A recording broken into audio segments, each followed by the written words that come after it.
While we've mapped everywhere there is to map on land, there's still vast areas of ocean that remain untouched and unexplored. What lurks in the depths of the deep dark seas still remains a mystery. So for today's video, I'm counting down 15 of the most mysterious places in the ocean. Number 15, the Bermuda Triangle. The Bermuda Triangle. Few places on Earth can boast quite as many unexplained disappearances and unsolved mysteries. But what is it really? Well, from a geological standpoint, it's an area in the North Atlantic Ocean, and it's a pretty loosely defined region. The tips of the triangle are basically Miami, Florida, Bermuda, and San Juan, Puerto Rico. This triangle covers an area of approximately 500,000 to 1.5 million square miles, because like I said, the area isn't really defined. So it's just a big, widely undefined region in the ocean? Well, not quite. You see, stuff goes missing in the Bermuda Triangle, so numerous ships and planes have disappeared without wiped the odd boat right off the water or a random plane from the sky. Others speculate that the Bermuda Triangle could contain portals to other dimensions or time warps, and that the missing ships and planes simply slipped through one. Of course, none of these theories have been proven, and none of the odd disappearances have been explained, so the Bermuda Triangle still remains one of the most mysterious places, not just in the ocean, but in the world. Number 14, the Great Blue Hole. What could be more mysterious than a massive blue hole in the middle of the ocean? Well, that's basically what the Great Blue Hole is. It's a massive underwater sinkhole located off the coast of Belize. The hole's about 43 miles from the mainland, and it's actually part of the larger Belize Barrier Reef System, which is a UNESCO World Heritage Site. So what makes it so mysterious? Well, it's perfectly circular, and it has a deep blue color that sharply contrasts with the turquoise waters that surround the reef.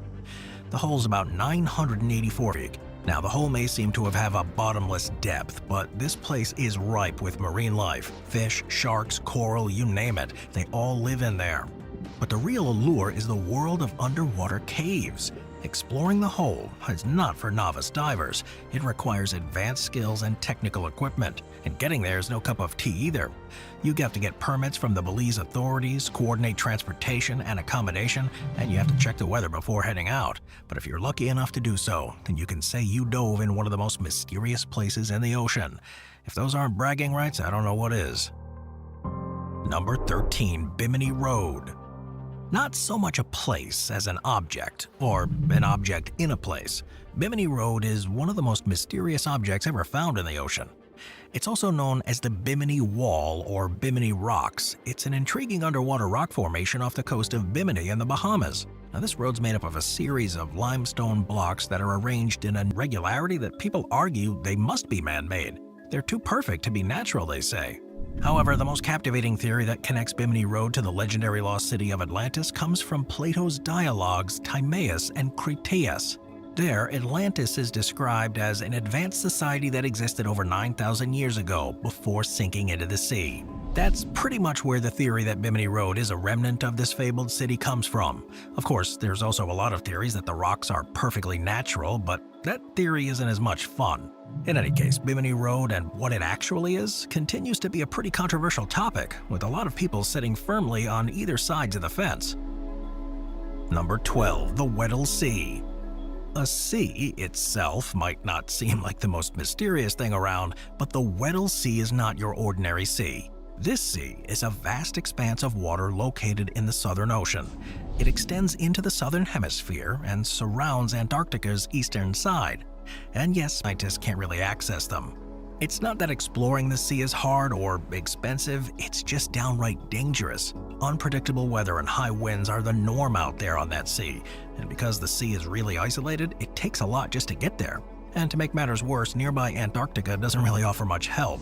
There's limited infrastructure there, so scientists basically have to travel to a remote continent with little on it, and then out to an even more remote sea? Well, this is what makes it so mysterious. We really don't know a lot about this ice-locked location. Logistically, we're trying to find out more is a nightmare. So what really lurks beneath the sheets of ice in the Weddell Sea? Well, we really don't know.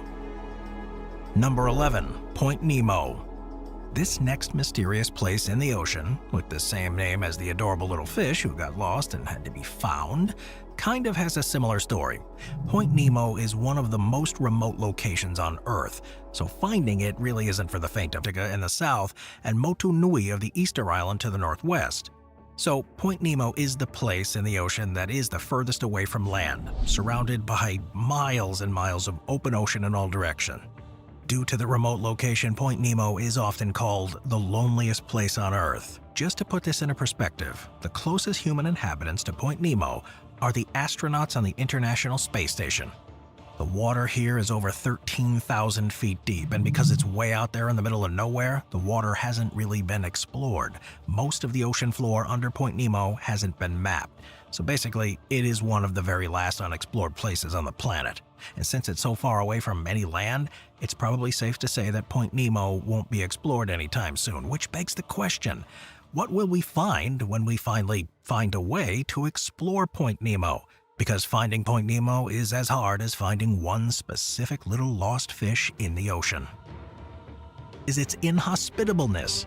The ridge is located in one of the most inhospitable regions on the planet. It's really cold there and the region's covered by thick ice, so it makes it pretty hard to explore it and not much is known about it.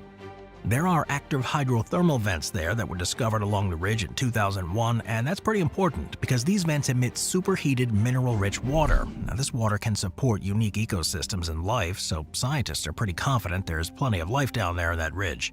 The organisms derive energy from chemicals in the vent fluids as opposed to sunlight, and it's helped scientists better understand life in extreme environments. So although we don't know everything that's living down there on the ridge, we do know something is, and whatever lies down there could possibly help us better understand how things could live on other planets. In fact, each exploration mission uncovers new species, a species that's adapted to those harsh conditions. So yeah, there's a lot going on in this Gakkel Ridge. We just don't know exactly what it is, yet. Number 9. The Greenland water system. It thrives in frigid waters. Its depths also range from about 980 to 2,900 feet, so yeah, it's pretty deep. The reef is mostly made up of a species of stony coral, and it provides a lovely little habitat for a wide range of marine life that's been hanging around long before our discovery of the reef.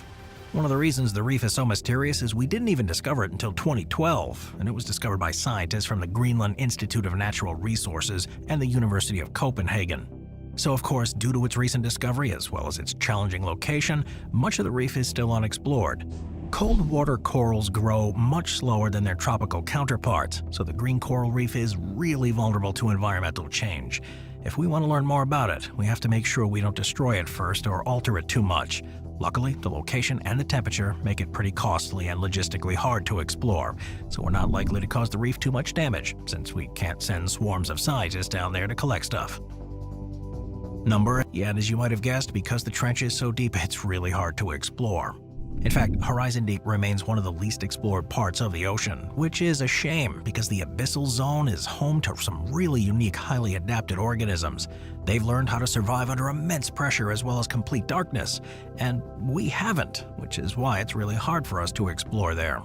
With specialized equipment, though, and some remotely operated vehicles and autonomous systems, we've been able to explore parts of it.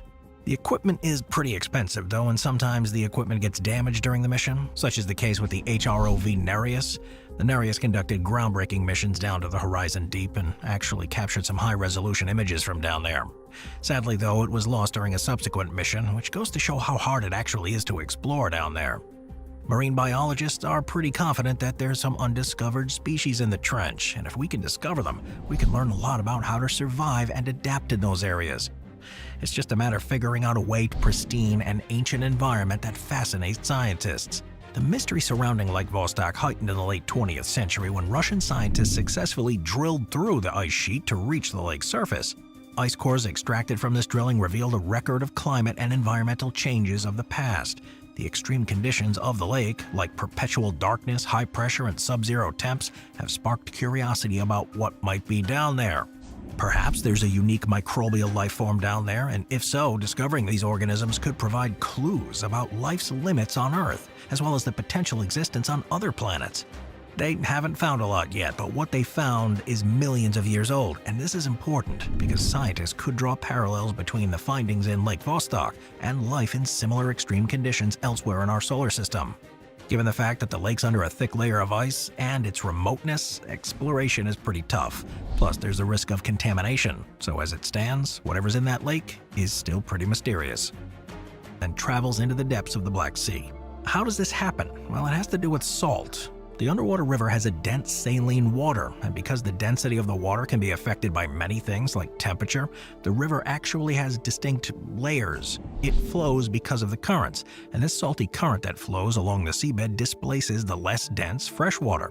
And you better believe this underwater river's got some pretty hefty impact on the surrounding ecosystem, or at least marine biologists think it does. For example, it might serve as a migration path for certain species of fish. It might also carry nutrients with it and disperse them to areas that wouldn't otherwise have those nutrients. However, it's important to point out that these are mites, since not a lot is known about this underwater river. The seabed here is a treacherous place with steep slopes, deep canyons, and high ridges, so pretty tough to navigate. Plus, since the river's at the bottom of the sea, it's hard to access.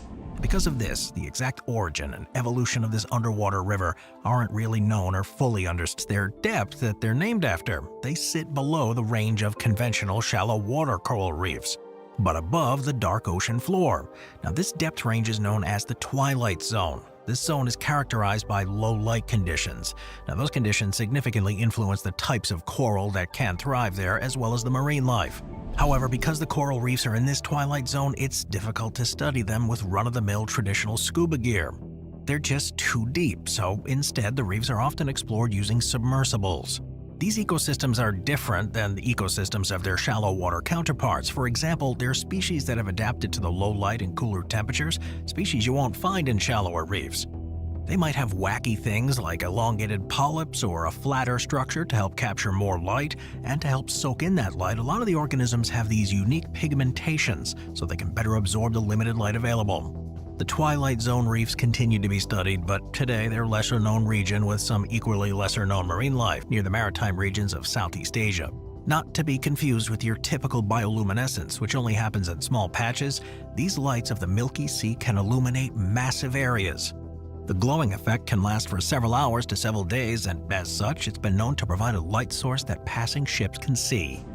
So what causes the sea to light up? Well, that's where the mystery is. The exact cause of it remains somewhat mysterious, although some believe it could be caused by bioluminescent bacteria.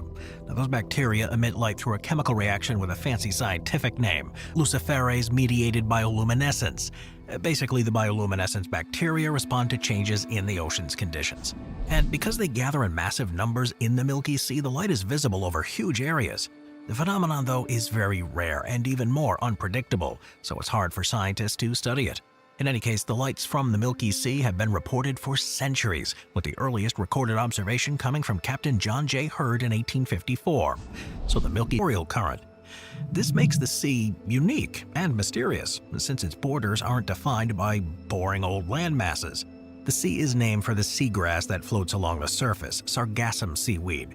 Because of the currents, the seaweed forms large floating mats. This seaweed isn't just for show. Under the layers of seaweed, myths and legends abound. One of the most enduring legends here is that of a ghost ship. Mariners have reported sightings of derelict vessels drifting amongst the seaweed. But their decks were empty and their sails were tattered. These ghost ships are often said to be crewed by the spirits of sailors that were lost at sea. Some people have also made connections between the Sargasso Sea and the lost city of Atlantis. Some theorists propose that the remnants of this ancient civilization lie beneath the calm waters of the sea. Since there's so much seaweed on the surface, these theorists claim that the ruins of the lost city might be hiding under the weeds. Early sailors fear of being trapped in its windless waters. It is a phenomenon known as Bimini Triangle. The Weddell Sea is located off the coast of Japan, and it stretches from the eastern coast of the Philippines to the islands of Guam and Yap. The points of the triangle are Guam, Taiwan, and Japan. And just like its more famous counterpart, the Weddell Sea is an area shrouded in mystery and myth, and it's been that way for centuries. It's also known as the Dragon's Triangle, depending on who you ask, and has lost many a ship and aircraft. And just like the Bermuda Triangle, these disappearances happened under some pretty mysterious circumstances. It has always been a hazardous place. Strong ocean currents, unpredictable weather patterns, and some seismic activity thrown in for good measure make this region a navigator's nightmare. These things could also be reasons why ships and aircraft go missing. However, like the Bermuda Triangle, things have gone missing without distress signals or any kind of wreckage. There's also tales of magnetic anomalies, electronic malfunctions, and unusual weather in the region, all of which fuel more conspiracy theories. The seas situated within the Pacific Ring of Fire, Wick study, well, at least they're possible until proven otherwise. And since the Devil's Triangle is in such a remote and tumultuous part of the ocean, no one's really rushing out there to explore it. Things like oceanographic surveys, seismic monitoring, and historical research have all been conducted to uncover the truth. So what was the result of all these expeditions? They were inconclusive, of course, which is why aliens, ghosts, and sea dragons are still on the table. In any case, it does seem strange that the world has not one but two mysterious